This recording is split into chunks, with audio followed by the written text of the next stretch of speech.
అయితే అసలు ఈ గైనిక్‌కి సంబంధించి ఈ ప్రాబ్లమ్స్ అనేవి ఏ ఏజ్‌లో ఉన్న వాళ్ళకి స్టార్ట్ అవుతాయంటారు? అంటే అప్పుడే అయిన టీనేజర్స్‌లో ఉంటాయా? లేకపోతే 20+ వాళ్ళలో ఉంటాయా? లేకపోతే కొంతమంది అంటూ ఉంటారు. ఏజ్ అయిన కొద్దీ ప్రాబ్లమ్స్ వస్తూ ఉంటాయంటారు. అలా 30+ వాళ్ళకొస్తూ ఉంటాయా? పీసీఓడి లాంటి సమస్యలు 20-30 ఏజ్ గ్రూప్‌లో కనబడతాయి.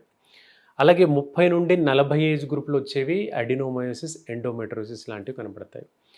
40 ఏజ్‌కు దగ్గరగా ఉన్న వాళ్ళల్లో ఫైబ్రాయిడ్స్ కనపడతాయండి. ఫైబ్రాయిడ్స్ కూడా గర్భసంచిలోని కణితులే. చిన్న సైజ్ కణితులు. ఇవి ఎల్డర్లీ ఏజ్ గ్రూప్‌లో కొంచెం ఏజ్ పెరుగుతున్న కొద్దీ ఫైబ్రాయిడ్స్ అనేవి కనపడతాయి. అయితే అంటే ఫైబ్రాయిడ్స్ ఆఫ్టర్ కిడ్స్ కూడా ఇవి కనిపిస్తూ ఉంటాయా? కనిపిస్తాయండి. ఒకసారి డెలివరీ అయిపోయిన తర్వాత కూడా ఈ కణితులు ఏర్పడతాయి. అయితే ఈ ఫైబ్రాయిడ్స్‌కి ఒక మంచి విషయం ఏంటంటే, దీనికి పెద్దగా మందులు లేకుండానే తగ్గుతాయి. ఎప్పుడు మెనోపాజ్ దశ వచ్చిన తర్వాత తగ్గిపోతాయి. అంటే ఆ లేడీకి ఒక 50 ఏళ్ల ఏజ్ గ్రూప్ వచ్చినాక సుమారుగా నెలసరి ఆగిపోతుంది. ఆ టైంలో ఈ కణితులు వాటంతట అవే కరిగిపోతాయి. వాటంతట మెడికేషన్ ఏమీ లేకుండా కరిగిపోతాయి. అయితే మనం జాగ్రత్త పడాల్సిందేంటి?